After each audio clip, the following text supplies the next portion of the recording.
Hi, and welcome to Prep Rally. So on today's show, we will recap the state volleyball tournament that was held over the weekend in Hot Springs. We'll also take a look back at week 9 of the high school football season. So a couple of weeks ago, it looked like Fayetteville's reign as the 7A state champions might come to an end. You know, Fayetteville had won back-to-back state championships, but coming into the state tournament, they had for them a so-so season. They had finished as the number 3 seed in the 7A West Conference behind both Bentonville and Harbor. But when you have two of the best players, arguably, to ever come out of this state, you always have a chance. When state tournament play rolled around, Fayetteville stepped up its game, and they rolled to their 3rd straight state championship on Saturday night down in Hot Springs.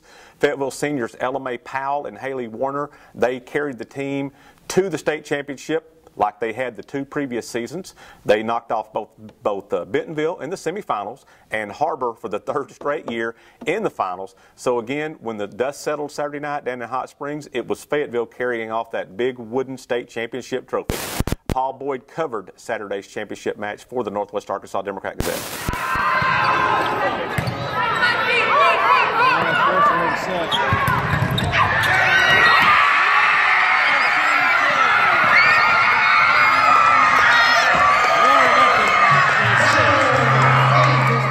Tonight, I think that they stuck together when it got tough, and that was something that I'm super proud of them for. I thought, Game 3 was back and forth, and they were able to, maintain some composure. Super proud to be able to send Ella Mae and Haley out with another state title. 2 very special players,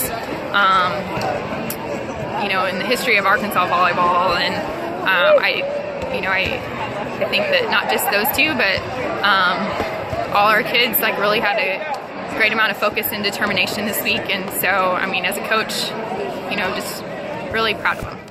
Of the 5 state championships that were decided on Saturday in Hot Springs, 4 of those were won by teams from the western side of the state.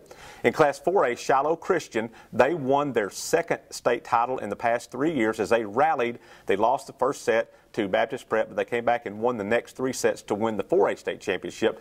Paul Boyd covered that 4A match for the NWADG.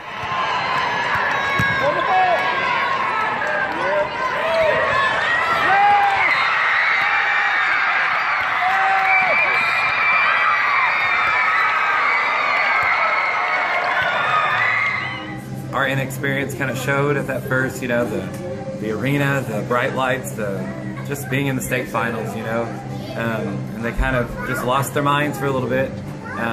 We got in that huddle, and I just said, you know what, this is the same thing that happened 3 or 4 years ago when we played Mena. We beat them the first set, and they just came and crushed us. And so I said, that's really, this is a defining set. If you can go and just forget about that first set and just be done with it and move on, volleyball's a great sport about that. It's very forgiving. If you can do really bad one set and then go and still win it all, and they proved it right there. It was Greenwood. They won their 2nd state championship since 2011, second state title in program history. They defeated Jonesboro in 6A. And in Class 3A, Paris, the Lady Eagles won their 3rd straight state championship. They rolled to the title there in 3A. So just congratulations to all the teams, the players, the coaches, and the fans of all those teams. There's just nothing like, walking off that court with that big wooden AAA state championship trophy. So we'll move from volleyball over to football now, where week 9 of the season went about like we expected. In the 7A West Conference, both Bentonville High and Bentonville West, they both won their games on Friday night. So that sets up the winner-take-all game on Friday night over at Tiger Stadium in Bentonville. Bentonville West against Bentonville High for the 7A West Conference Championship. Now, we know already in the 7A West, we know what 6 teams are going to be in the state playoffs. We know that Bentonville West and Bentonville High are going to be the 1 and 2 seeds. We just don't know which is 1 and which is 2. Won't know that until Friday night, and the winner of that game will be the 1, the loser will be the 2. We know they both have already gotten first-round byes in the state playoffs. We know who the 3 seed's going to be in the conference. That's going to be Fayetteville. They earned that basically by beating Springdale Harbor last week. We know Harbor's going to be the 4th seed. Now, the 5th and 6th seeds, it's going to be either Rogers or Springdale. Those 2 teams play on Friday night, so the winner will be the 5, the loser will be the 6. So we know what all the 6 teams that's going to be there. We just don't know which one will be 1 and 2 and 5 and 6, and that'll be decided on Friday night in week 10.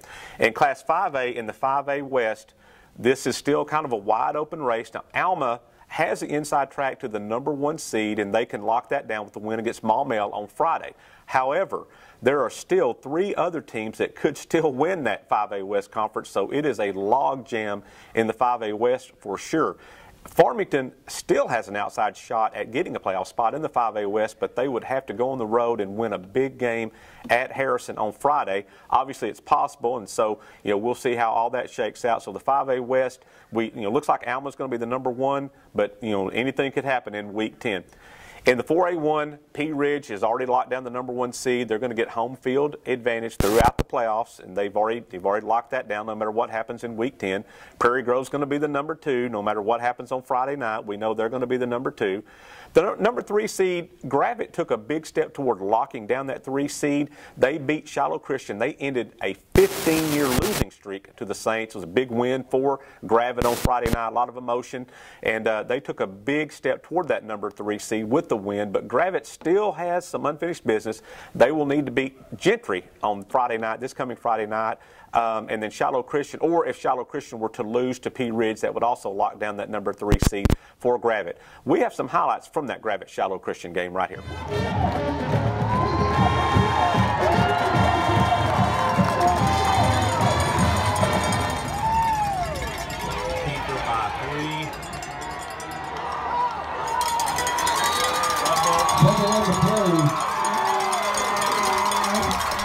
Came out here, played our hearts out, and we played for each other. We played like a family.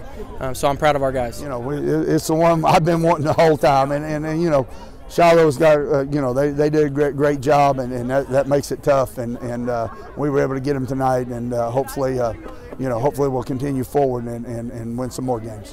So that's it for today. Be sure to check out our show later in the week where we will again preview Friday's big Week 10 football games, especially that big all-Bentonville showdown at Tiger Stadium on Friday night.